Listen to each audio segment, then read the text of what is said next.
good morning children. I'm back again with English recorded classes and this is Ma'am Anna, your English teacher. Are you all ready for today's session? Can we start off then? Before we start, just a glimpse of what we will be doing today. We will first of all do a recap of what we learned in the previous class.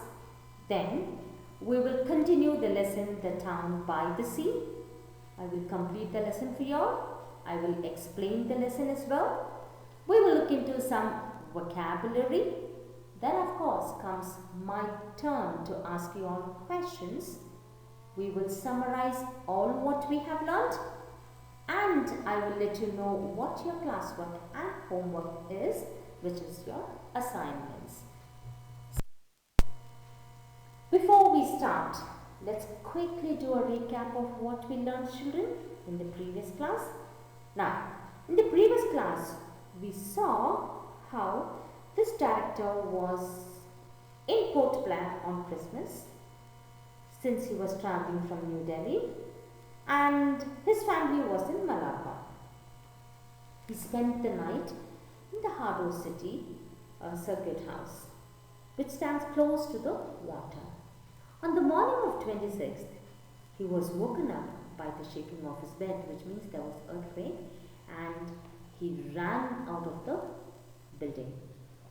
Then his phone started ringing, but he knew that his wife was calling.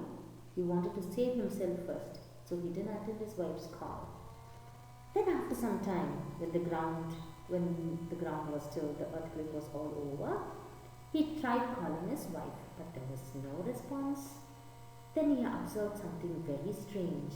The water in the harbour had begun to rise, it was coming over and over, and then it occurred to the director that the Nicobar Islands was in trouble. And this made him very anxious. He tried calling his wife, she wouldn't reply. Then the director knew one government office in Carnival which had a satellite phone. He dialed the number repeatedly, trying to find if he can get some news of his family. Then he came to know that Malacca was very bad hit and there were very few people who were alive. The director kept calling and calling. Then in the afternoon he learned that his 13-year-old son has been found and he was hanging towards the ceiling of the church. He spoke to his son directly and he learned that his family was in the bedroom when the earthquake happened. Then a terrible sound came in the direction and the sea had driven, which means the water ran into the hall and the boy kept running and running and he was hit by the waves but he stuck onto something and he was the only one who was saved. Now let's see what happens next in today's class. Not only that, we did look into some antonyms and we also learned how to frame sentences. I asked you all questions as well and most of you all answered the questions correctly. I was happy with the response, children. So in the same way, keep trying and trying. You will definitely get your answers correct. Even if your answers are not correct, do not worry. I'm there to correct you. Now can we move on to today's class then? Turn to page number 96 and I want you all to read after me while I'm reading. Alright? And dear mother and sister, the director had asked, Baba, they just disappeared. And now for the first time the boy began to cry. The director's heart broke because he knew his son was crying because he thought that he would be scolded and blamed for what had happened. With the intervention of the local administration and the officers on the abbeys, he was able to get on a flight the very next day. He spent the day searching through the rubble and found many possessions, but no trace of his daughter or wife. He came back to Port Blair with his son the same evening. When he went to Kanikoba for the second time, I too went with him. The road wound through a dense tropical jungle. It was clear that the island's interior was sparsely inhabited, with the population being concentrated along the seafront. I saw to my surprise that many thick strands of coconut palms were still standing even on the edge of the water. As for the forest, the canopy seemed almost undisturbed. All trace of habitation, on the other hand, had been obliterated. It was evident that the tsunami has been peculiarly selective in the manner of its destruction. It had caused maximum, turn to page 97 children, possible damage to life and property, and had left nature largely unharmed. We came to the district library. It was unharmed like the surrounding offices. There was a medical camp. The director spotted a doctor and inquired him about his family. The doctor said, "No news has reached me. I've not heard anything." We continued on our way. The director hurried to a spot where there was a mound of household objects and showed me his aristocrat's suitcase, a steel trunk, a cabinet, records of his office, and slides. He took us slides. We continued after seeing the glimpse of the seafront. The director came to the point where his house had once stood. He said, "This was my house." Only the foundation was concrete. The rest was wood.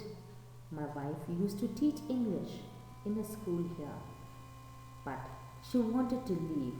I applied many times, but the transfer never came. There was so much she could have achieved. I was never able to give her the opportunity. When I reached out to touch his arm, he shook my hand brusquely away. He did not want sympathy from others. He showed his daughter Vincenta's paint box, but did not pick it up.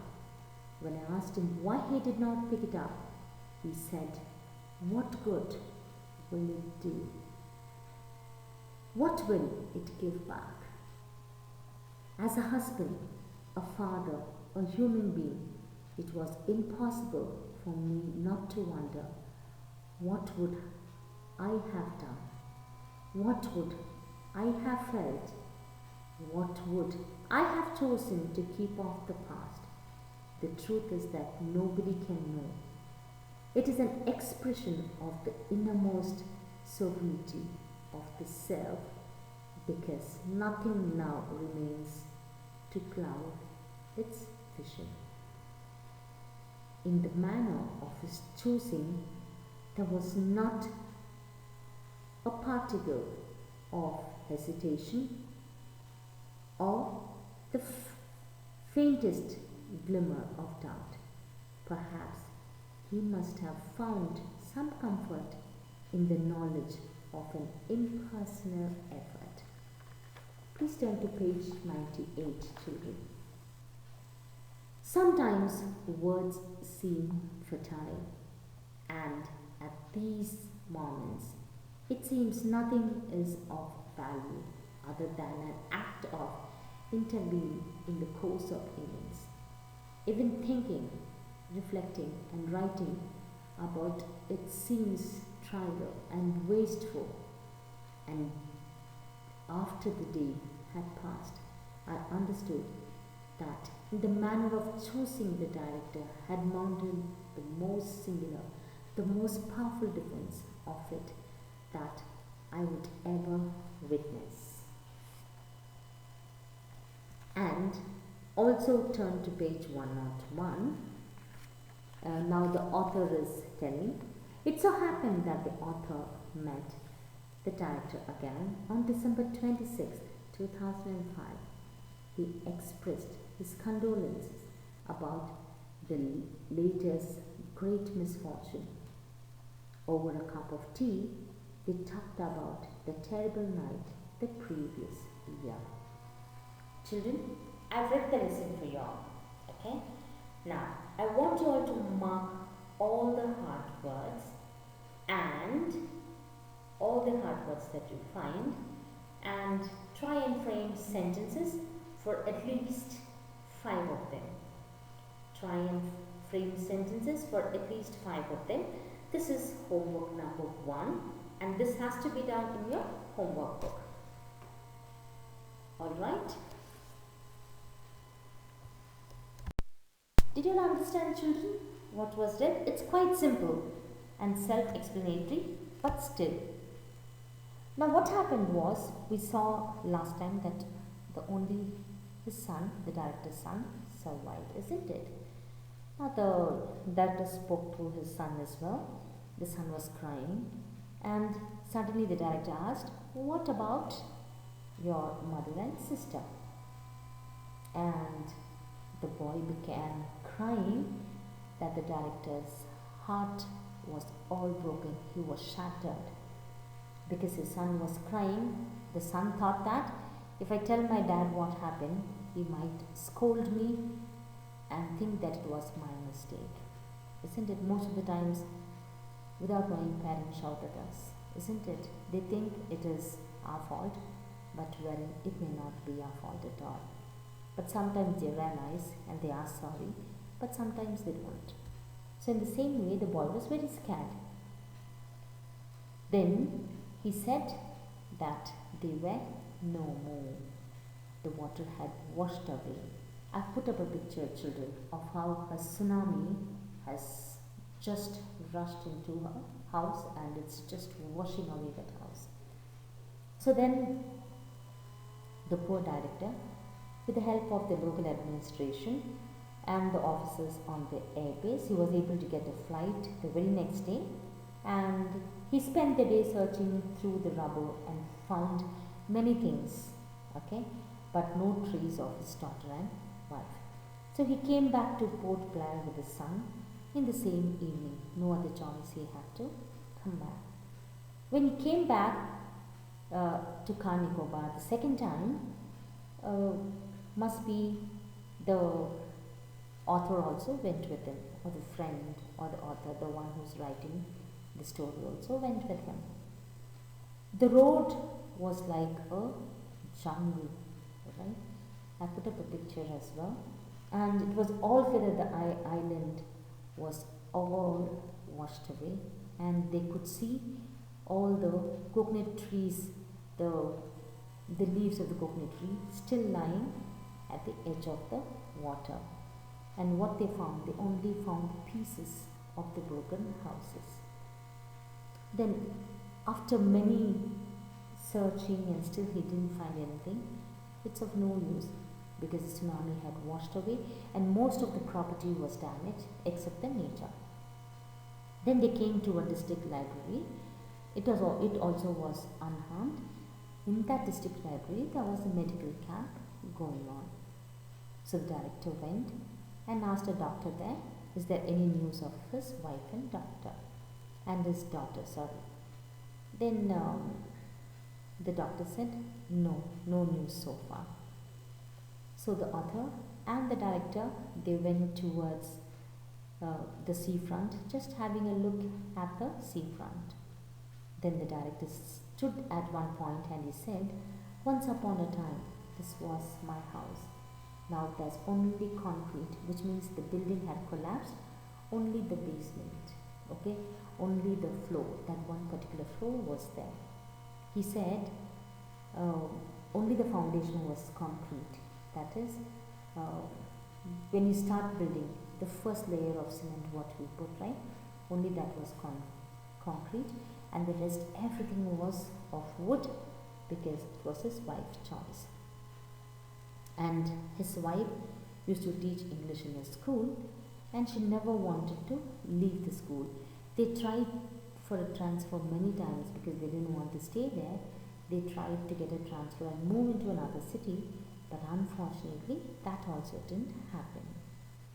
Then what happened? The author was feeling so sorry for this director. He just tried touching his arms, but unfortunately the director took his arm off very forcefully because he didn't want anyone's courtesy.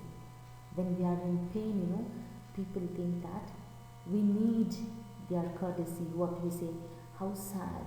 But no, some people do not want courtesy. They just want a ear to listen and console them and tell, don't worry, I am there, isn't it? Even we feel at times when you're very lonely and when you really want to cry and someone comes and just touches your hand and not say anything, you'll say, forget it. But when someone says, don't worry, everything will be okay, I'm there for you, that is the strength that you get. So in the same way, this director didn't want that courtesy. And then after a while, the director said, as a husband, as a father, and as a human being, it was impossible for me to wonder what I would have done in that situation. Even if I was there, what I would have done. Must be even I would have been washed away. He says, the truth nobody can know because the pain that I underwent, nobody can know. And even if I had to doubt on something, whether I would be able to say no, what has to happen, has to happen.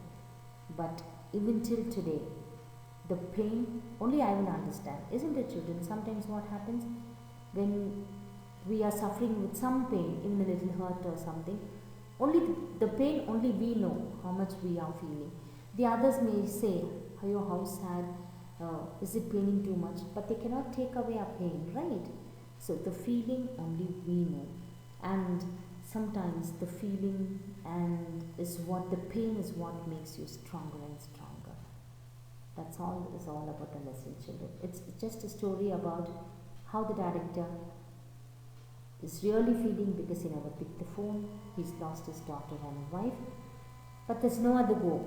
Is there any point in keeping their things? What he says, what is the use of keeping their things with me? If I keep their things, will it come back? Will they come back? It's just a memory.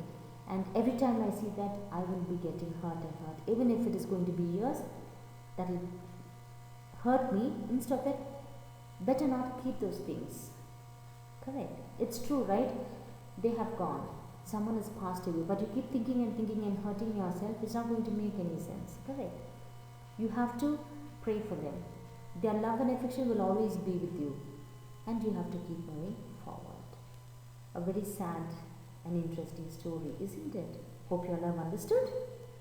Now I put up small pictures as much as I can, children, just for your understanding. Let's look at some word meanings now. Intervention. Any interference in the affair of others. Rubble. Pieces of broken bricks, stones, etc. Strands. A single piece of coconut palm. Canopy. A cover that hangs or spreads over something. Obliterated. To remove all signs of something by destroying or covering it completely. Glimpse. A short experience of something that helps you understand it. Sovereignty. A power that a country has to control its own government. Now, here are some prefixes and suffixes. We already know what prefix and suffixes are. This is just a recap for you, children. Okay, we'll look at some prefixes first. Connect, disconnect, perfect, imperfect, school, preschool, equal, unequal, active, inactive. And here are some suffixes. Admire, admirable, glad, gladden, drive, driver, act, action, graduate, graduation. Now here for drive, it can be driven as well, but still, anyone, alright? And now comes my time to ask you all questions. Are you all ready, children? Yeah? I want you all to tell me the meaning of rubble. The meaning of rubble. Okay? And prefix and suffix for the word active. Prefix and suffix for the word active. Now, how did the director get on a flight? How did the director get on the flight? Why was his son very scared? Why was his son very scared to tell about his mother and sister? Why did the director push the author's hand or take out his hand from the author's hand? And what has the director to say regarding his wife and daughter? What has the director has to say regarding his wife and daughter? Done? So, I want you all to try and attempt and send the answers as soon as possible. Let me see who will get a round of applause in the group. Now let's quickly summarize, children, all what we have learned. I just read the lesson on page 96, 97 and 98.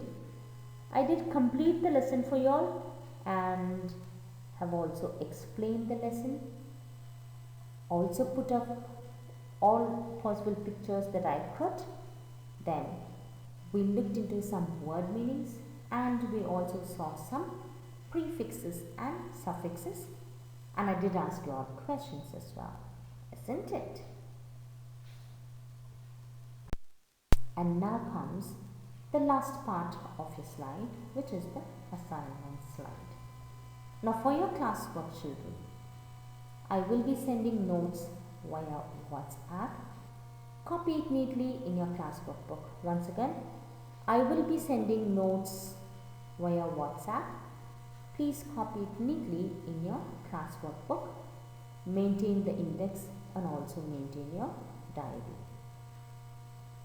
Now for your homework, I have already given homework number 1, which has to be done in your rough book.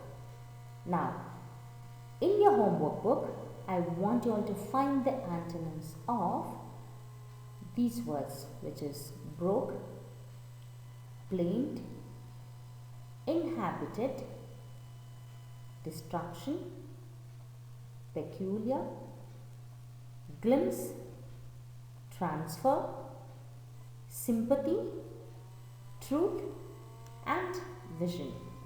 Hope it's very clear, children, and I request you all to please go through your classwork and read the lesson, because I will randomly call you all to check if you are reading and will also ask you questions when I call you all. And you all know, if you all have any doubts, what you all should be doing. If you all have any doubts, if you all never understood, please call me or message me. In case I don't pick up your call, send me a message. I will definitely reply to you, if not immediately, in few minutes. Okay? Or it might be that sometimes I will reply immediately as well. So please feel free to call me or message me when it comes to your doubts. Alright? Now, coming Wednesday, I will be conducting Zoom class. Coming Wednesday, I will be conducting Zoom class, and after your Christmas holidays, we will have a test on the grammar that I taught you all and this particular lesson. Very clear, children? Once again, I am repeating. Coming Wednesday, I will be conducting Zoom class, and as usual, I want you all to be in uniform. If you are in town, you will have to take my permission and then enter the class.